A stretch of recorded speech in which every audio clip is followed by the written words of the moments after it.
बिस्मिल्लाहिर्रहमानिर्रहीम। प्यारे दोस्तों, ये एक फ़सल है जो बहुत ही फ़ायदेमंद साबित होती है, ख़ासकर किसानों के लिए।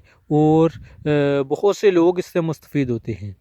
लेकिन जहाँ पर ये फ़सल फ़ायदे देती है, वहीं पर इसमें पाई जाने वाली जड़ी बूटियाँ नुकसानदेह भी होती हैं, जो कि आप देख भी सकते हैं। प्यारे दोस्तों, अब इसका हल ये होता है कि इस फसल को जो फ़ायदेमंद है उसमें से जड़ी बूटियों को निकाल के बाहर फेंक दिया जाए।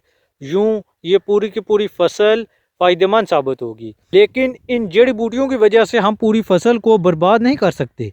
ऐसे ही कुछ लोग होते हैं जिनकी ज़िंदगी में अच्छाइयाँ भी होती हैं इस फसल की तरह, और जड़ी बूटियों की तरह कुछ खामियाँ भी पाई जाती हैं।